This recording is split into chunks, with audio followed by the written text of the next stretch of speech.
My name is Caroline Felicity Antone, and I'm the host of Native Talk. Sometimes you meet a person that makes an impact on your life and others, and that's what I did, is I met this person who tells his story and tells it like it is. He has been to many presentations at different schools, different high schools, and he's made an impact on the youth. Sometimes it's hard to find somebody who actually tells it like it is. And today you will hear his story and hope it makes a difference in your life. Thank you. You know, so many things in life we take for granted, and we just don't realize how many things there are to lose. Our kids, we're not looking out for them like we should. I got flowers today.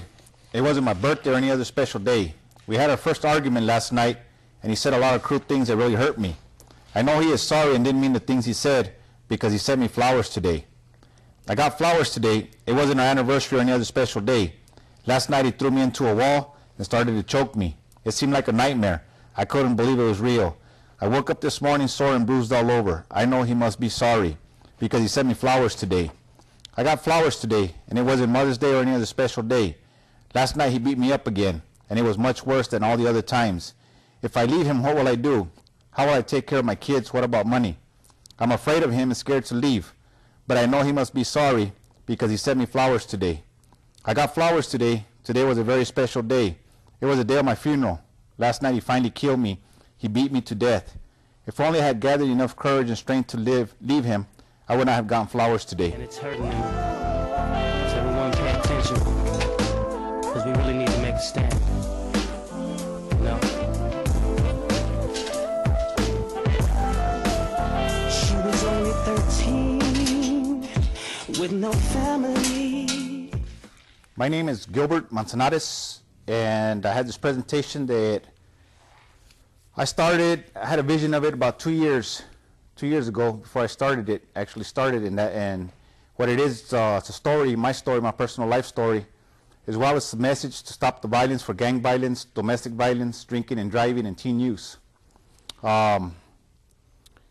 It took 3 times for me to go to prison for DUI for me to be able to change and become the person who I knew I could always become. And the first time I went to prison was for drinking and driving, was for 6 months with 3 years probation. And that was like a short vacation time for me to get away from my wife, my kids, the family, and everybody, and have them come and see me. The second time was a little bit longer. It was for 2.5 years, and that was in a DUI, what they call. And that's like having all the luxuries, you know, that you can go out to one of these golf places and that and everything. Except you don't play golf. You got other things to play and stuff there on the yard and that. Also, you got a program. Well, the third time I went to prison, I ended up having to go on a general population yard.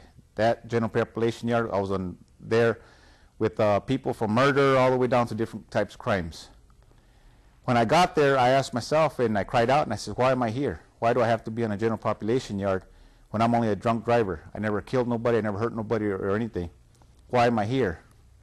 Well, one day I got down on my knees in my cell, and I cried out to my higher power and that, and I asked him, I said, why do I have this? Why am I the way I am? Why do I have to be like this? And I ended up falling asleep in a cell like this. I fell asleep about 11:30 at night, woke up in the morning about 4:30 when they brought our food. They put it through the trap there, and I woke up with all desires gone, desires to drink, to use drugs, and any other kind of desires I had that I knew were not for me. I was scared, and I wanted to find out who I was. Growing up as a young man, we grew up in a very poor family. My father's an alcoholic. My mother, she's not really a drinker or anything like that, but she tolerated. She's an enabler. My brothers, my sisters, myself, we're all drinkers and drug users as well. My drug of choice was cocaine.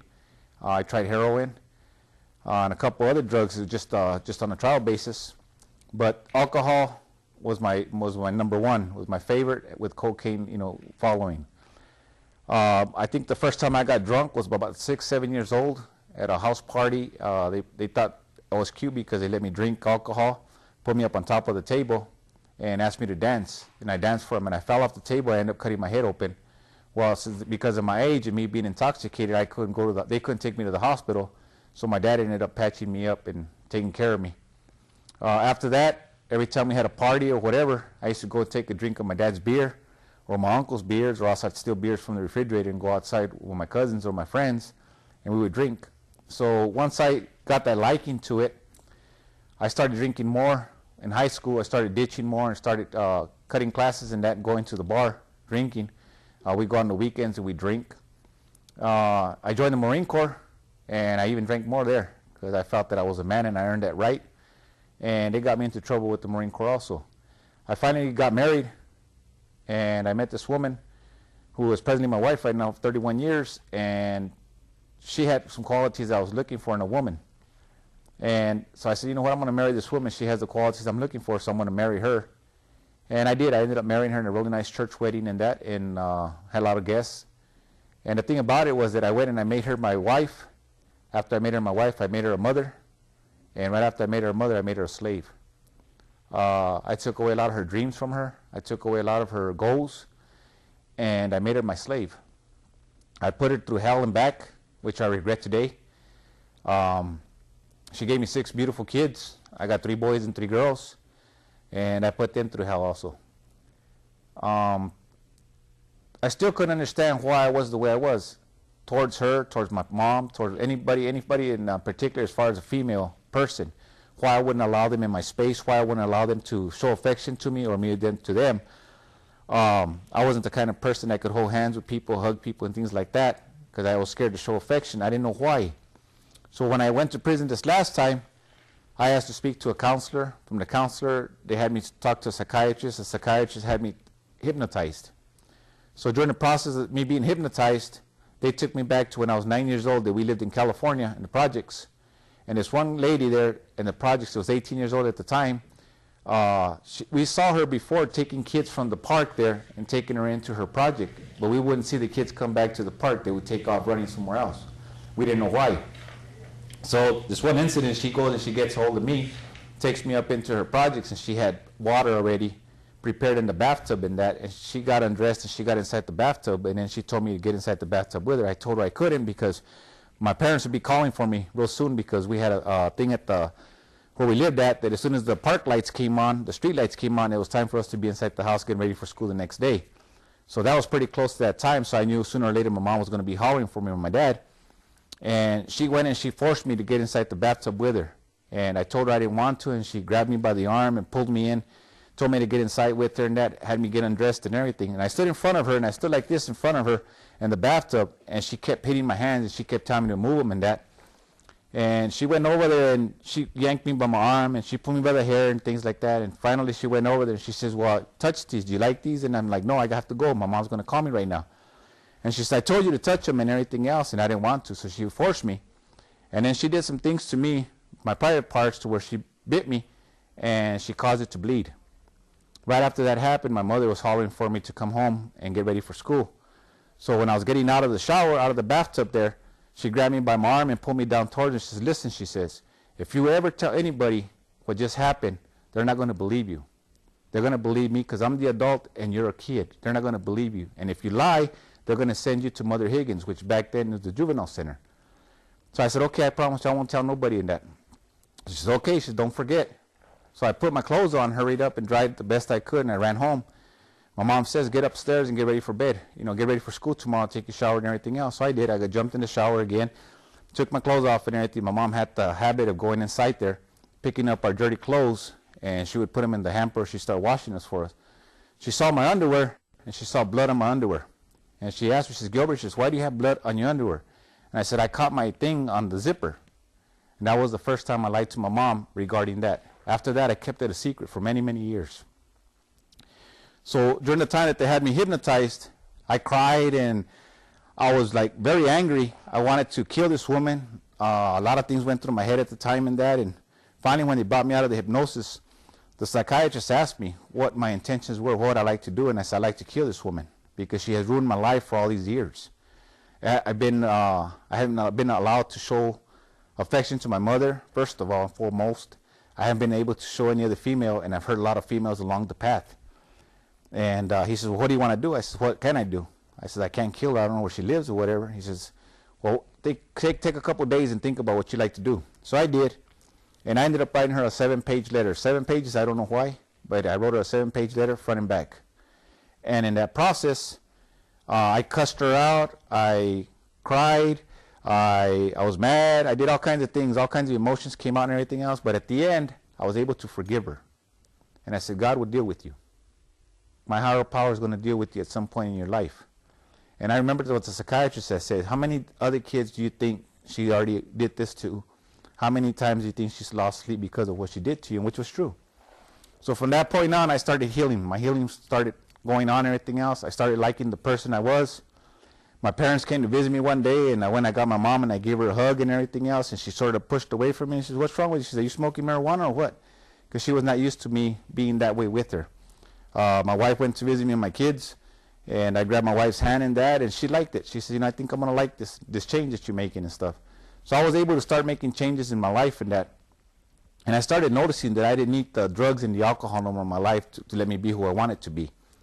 I cried out to my higher power, and like I say, he took away everything from me, all my desires I had for drugs, for alcohol and things like that. He took all those desires away from me. Today I've been sober 9 years.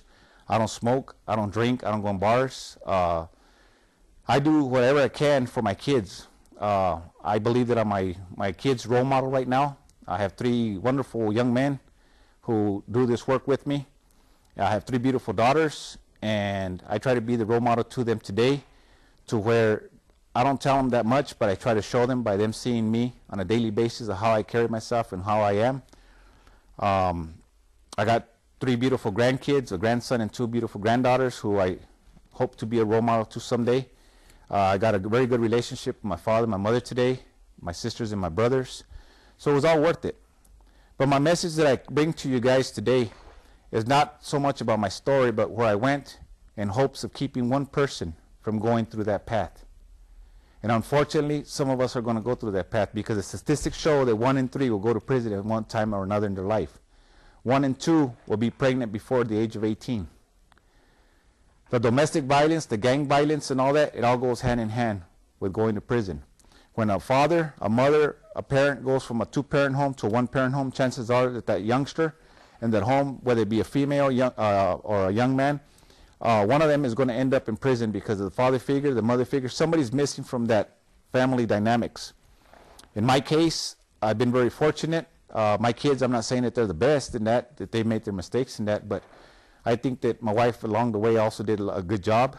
But unfortunately, the things that I had to go through, they're nothing that I'm proud of today. I was asked to do some things that I wish I didn't have to do. I made a lot of calls on people that they either got beat, they got stabbed. A lot of bad things happened to them. And I'm not proud of it today. But it was something that I had to do for the position that they had given me at the time. At the time, I look back on it now, and I tell myself, you know, is that what it took for me to have to go to prison 3 times for me to change? Probably that's what it is. We all have different bottoms, I believe. Some are deeper than others. And some, a lot of times we feel that we don't have a bottom to it. Unfortunately, some of us are going to find our bottoms, and it may be too late. I'm very thankful today that mine wasn't that deep, that I didn't find it in time. I have a very good relationship today with a lot of people that before I probably would have never taken a second look at. I know who I am today, and I'm very happy with myself today. I don't have to wear a million masks like I used to before. There's a lot of people out there right now. Right now I'm shackled in chains in a jumpsuit that I wore for a while in DOC for 7 years. But I know that after I'm done here, I'm able to take these chains and these shackles off and this suit and wear my civilian clothes, and I can make that choice. I can make choices today. I don't have people making those choices for me. There's a lot of people out there right now that even though they don't physically see themselves like the way I am right now, they are walking around that way. They're addicted. They have something that has them bonded to what they're doing, whether it be alcohol, whether it be drugs, whether it be gang activity, whether it be whatever it is. They're still looking the way I am, but you don't physically see it. And this is what my message is today, is I'm trying to get people to at least save one person from having to go through that. The domestic violence for the young ladies, I got a strong message for you. If you young ladies have a boyfriend out there and the first time he sees you, the first thing he wants to see is your cell phone, he wants to see who's texting you, who's been calling you, whatever, let that young man go and tell him get some help. Because that's a sign of domestic violence right there. He wants to have power over you. You parents out there that have these young ladies here, I ask you guys to check on them, talk with them, be open with them. These young men are not putting bruises on them where the parents can see anymore. They're doing it in their private areas and that where parents are not able to see it. They've already been threatened. The young ladies have been threatened. If anybody, they tell anybody, or if they say anything to anybody, they'll get killed or they'll hurt their family or something. So they got fear in them already. Another thing also for the young ladies is these young men have gotten smarter. They're not going to use any kind of illicit drugs for you anymore and stuff to put in your drink because it's going to come out in your blood and that. So what they're doing now is they'll give you a can of Coke, a can of Dr. Pepper, a soda or something, and they'll put some prescription drugs in it. They'll put some Vicodin, some Percocets, Oxycons and that. All of a sudden you're talking, next thing you know you wake up, you're in somebody's house, in somebody's room, in somebody's car and stuff. Your clothes are all the way down to your ankles and that, and you've already been violated, you've been raped. When they go and they do the rape test on you, they're going to find in your blood, they're going to find prescription drugs. And there's really nothing much they can do after that. One of the things about it is, for you young men, I got a strong message for you guys that are out here gangbanging. The thing about it is when you go and you shoot somebody's house up, 99.9% of the chances that there's going to be somebody in the system waiting for you to hit that yard. That house that you just shot up, chances are that they know somebody in the system. It's either a relative or somebody they know that's going to want to get back at you. So it hasn't ended when the judge sentenced you. It's barely beginning when you hit that yard. If you hit a yard like the ones I used to have, chances are you're not going to make it. You're not going to survive it. One of the things about it is I have a strong message for the parents, is that is for us to get back our kids and stop allowing them to run the way they are on the streets at all hours of the night, doing things they shouldn't be doing that. We need to take that responsibility back. Yes, it's hard, but there's help out there. My thing on this journey is I invite everybody on this journey along with me, but where it starts is at home.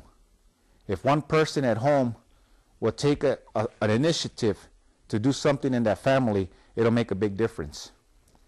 For you youngsters, you guys are somebody's role model. Next time you're out there graffiti, next time you're out there gangbanging, whatever it is, look over your shoulder and look at the little youngster that's looking up to you, wanting to be like you when he gets that age, or to be just like you. You young ladies, when you're out there doing things you're not supposed to, when you're out there in the car with your boyfriend and the boyfriend's over there touching your body and that, doing things he shouldn't be doing to you, look over your shoulder. Maybe your little sister, your niece or somebody's right there watching you because you're her role model, and she wants to be just like you when she gets your age. She can't wait till she has a boyfriend and he's touching her and doing things to her also. Or if it's in the home. I ask you people right now to take a good look at it. Do a personal inventory of yourselves. Find out who you really are. And if you don't like the person you are, find out what happened. Because somewhere along the line, if you do a personal inventory and you go back as far back as you can, chances are you're going to find something that happened to you. When something traumatic has happened in your life, whether it be a rape, whether it be a death in the family, whether it be a divorce, whatever traumatic happened in your life, chances are you got stuck at that age. So a lot of times you hear people say, why don't you grow up, Gilbert? When are you going to grow up? When are you going to act your age and everything else? Well, now I know why I wasn't acting my age. Because something traumatic happened in my life. And until you get that professional help that you need, you're not going to be able to move forward. If we go back, like they say, and I have nothing against country music because I like it myself, but if they say that if you play country music backwards, what do you get? You get your exes back, you get your old truck back, you get your old dog back, you get all kinds of things that you lost. In this case here, if you stop and you look at how many marriages you've had, if you look at how many things have happened in your life, how many cars, how many trucks have you crashed, how many things have happened in your life, how many times have you ended up in the hospital, how many times have you ended up in jail, if you take that and you take away the alcohol and the drugs and that, how much of that would you be able to take back? How much of that would not have happened to you? And that's the way I look at life today. If I don't take that first drink, if I don't snort that first line, none of that stuff is going to happen to me again.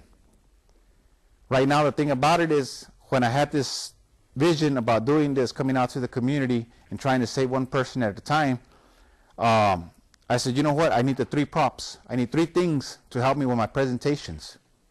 And I started thinking about it. I'm like, okay, how am I going to do this? I said, you know what? I need to go out to the community. I need to ask the community for the help.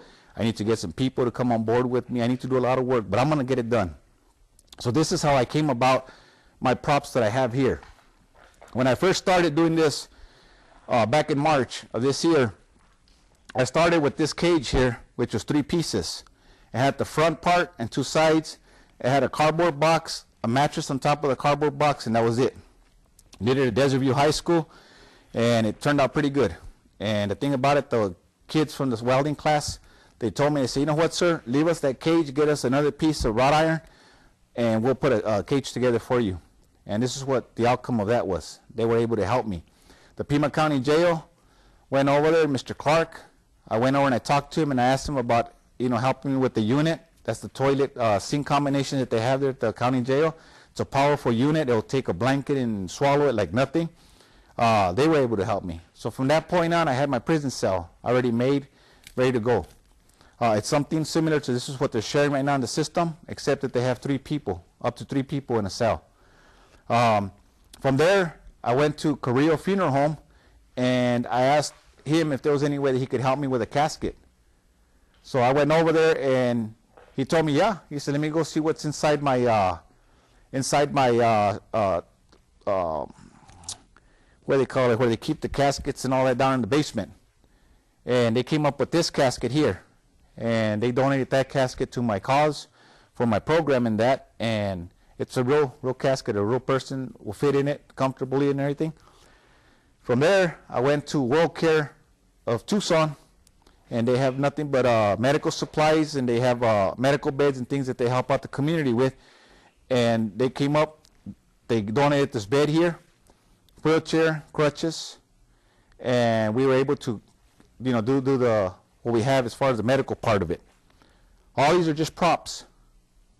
And in these props, right now, we're going to be able to talk a little bit more about these props and what these props mean to me. What's happening right now is that we have choices to make.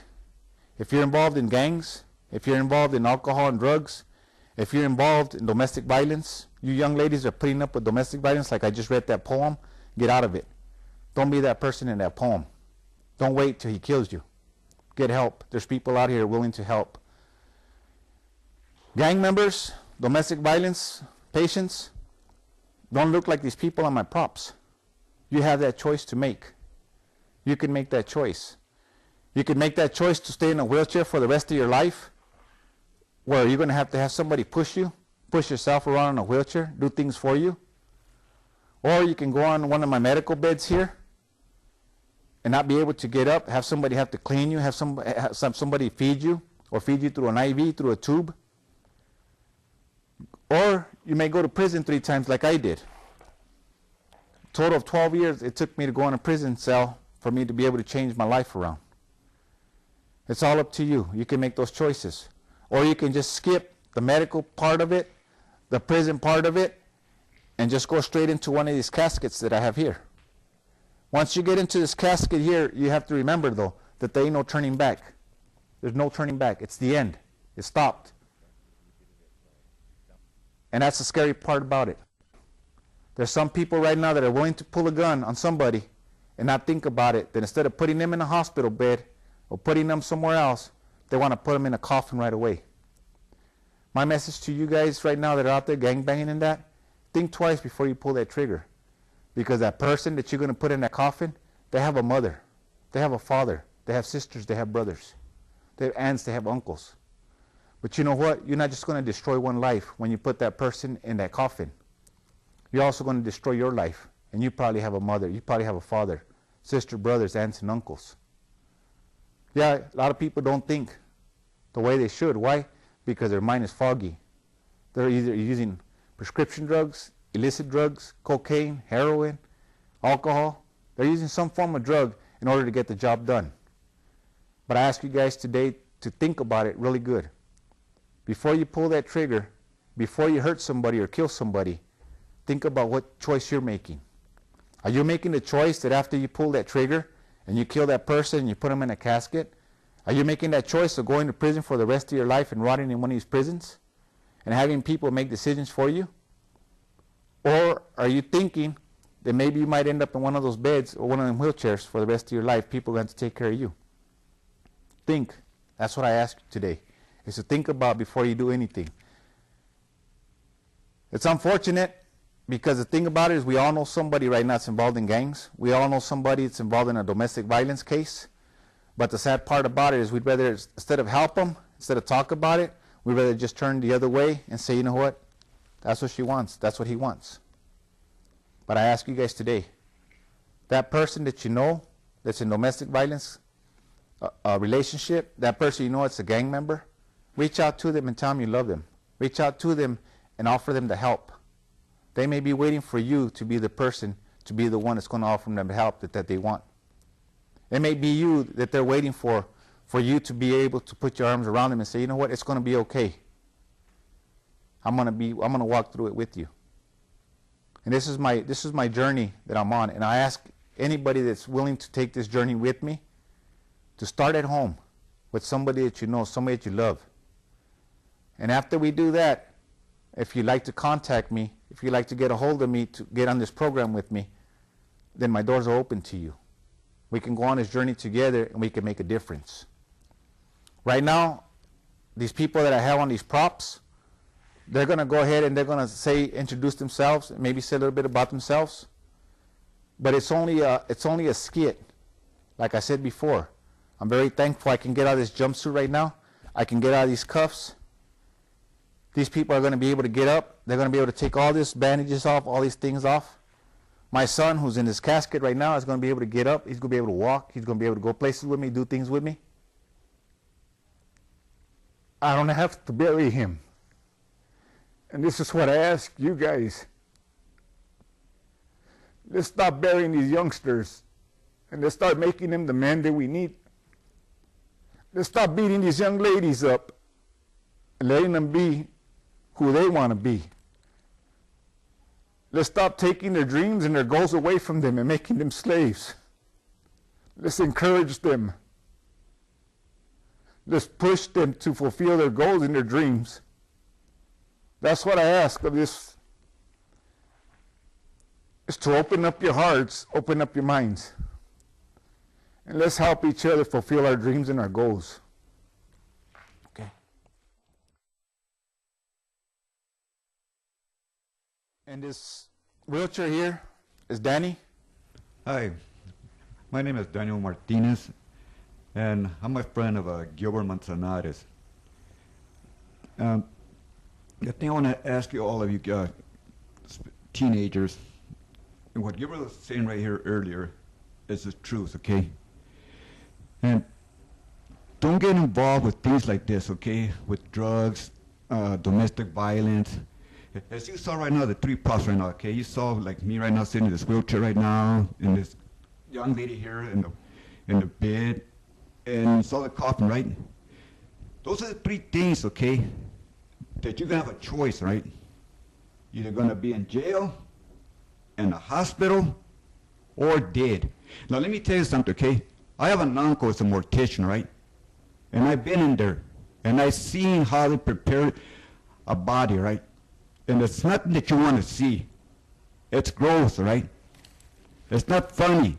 You might be out there in the car, drag racing, all this, drinking and having a good time, you know, because you're young and all like that. Hey, listen to your adults, man. Listen to the grown-ups. When they tell you something, your mother, anybody that cares for you, you listen to them. Don't be dumb. Don't think that you're going to know better than they are. Because let me tell you something. You end up dead or in prison or in a hospital. You know, if your friends want to go out there and make a fool out of himself, then you let him. But you be smart and don't do those things. Have a head, think, get an education, do something with your life. Don't waste it out there. You know, like me and my buddy here, we were alcoholics, okay? We drank a lot. We had a good time out there partying, doing this thing. We didn't care, okay? Oh yeah, we almost got killed a couple of times, but thank God, We had a high power out there that took care of us. Maybe he had something for us to give this message to you kids right now. And, you know, you don't know how a parent suffers, right? When you're out there in the streets right now, okay? You're out there in the streets, you think you're having a good time, you're doing those like that. But your mother, okay? Your grandmother, they might be at home worried about you, praying for you. Where are you at? Where's my daughter? Where's my son? Oh, I wonder if they're okay. You know, I hope they're not in jail. I hope they didn't get killed, something like that. We got to think about those things, kids, because maybe someday you're going to be a parent yourself, and you're going to have kids on your own, and you're going to get worried like your parents also, and you're going to think about this thing. Wow, you know what? I remember when I was young, my mom used to worry a lot about me. Now I know what she went through. You know, the reason I'm saying this is because I know what my mom went through. And I'm pretty sure Gilbert's mom went through the same thing too also. They're always worrying about us. And here we are out there having a good time, having a ball like that. What our parents out there, boy, you don't know. You could kill a parent that way. But you know, thank God that I found a high power. And now I'm involved with the First Southern Baptist Church. And I teach Bible study at times. And my main thing is right now to get kids to get involved with the Lord right now. Because you know the Bible says, for once you die, after this comes the judgment. Think about it. You know, no rosary, nothing like that's going to save you. Right now is your time right now to think about it, kids. Think about it right now. Be smart. And get involved with the church right now. A church is going to teach you about Jesus Christ. It's going to teach you about the high power, who he is. Because you know, you don't think nobody loves you, okay? I'll tell you, we do. We care for you. Your parents care for you. Your brothers and your sisters, your grandmother, your grandfather, uncles, they all care for you. Just think about it. Thank you.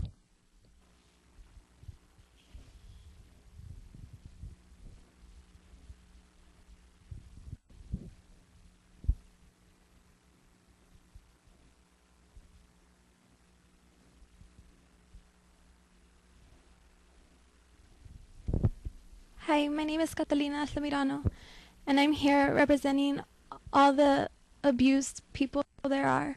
I'm being a voice for those that don't have a voice anymore, who has gotten theirs taken away from them.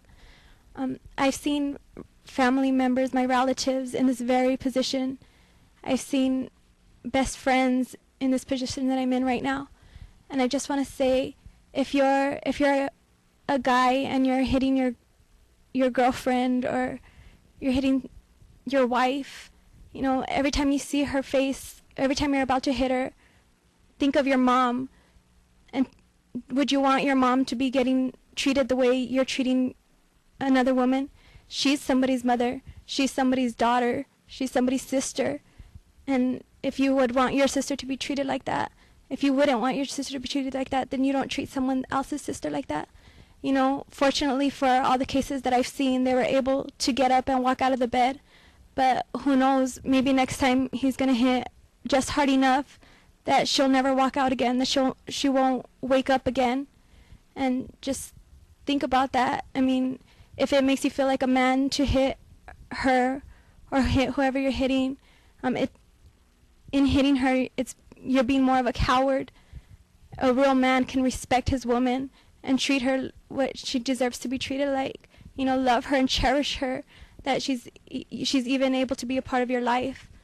But just don't, if you're a girl that's being abused, you know, if you're in this position, don't let it keep happening. You got to stand up for who you are, stand up for yourself, and you have to realize that there's more to life than this, and you're worth it. My name is Michael Monsonatis, and right here, this whole thing was a skit for me. And all of it all, you could think overall it's all tragic to lose somebody over anyway, but to more think that losing someone to violence or a violent way is more scary to someone else's eyes, even though it's a parent or yourself. Maybe you can't think about it now, but maybe if you were there later on, you could maybe feel like, just think ahead, oh, what would I feel, what can't I feel? Your family over there thinking that, oh, they lost someone to something that they can't fix, and it wasn't health related or nothing, it was somewhere where they couldn't do anything at all for you. And all of it all, it's just scary to think that this all could be a scam, we could all just get up and walk from it, but then the other people that don't have the chance, they have to just, their life is over for them right there and there. Okay, like I said before, this is all was a skit.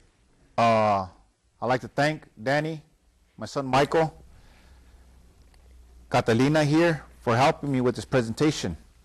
It's a presentation that right now, as soon as the cameras go off, the lights go down, we're able to get out of these things that we have on. We put them on, we're able to take them off. The same way with the decision making that you guys have to make. For every negative decision you make, there's going to be a negative consequence. Think about it. Which one do you want to be in? Like I said before, we have all three props here. But you have a choice to make. And I ask you today to reach for the sky, reach for the stars. There's no end to them. Fulfill your goals and your dreams. And also, if you love somebody and you're with somebody, let them fulfill their dreams and their goals also. Encourage them, love them. But most of all, just stop the violence, I ask of you. Thank you very much.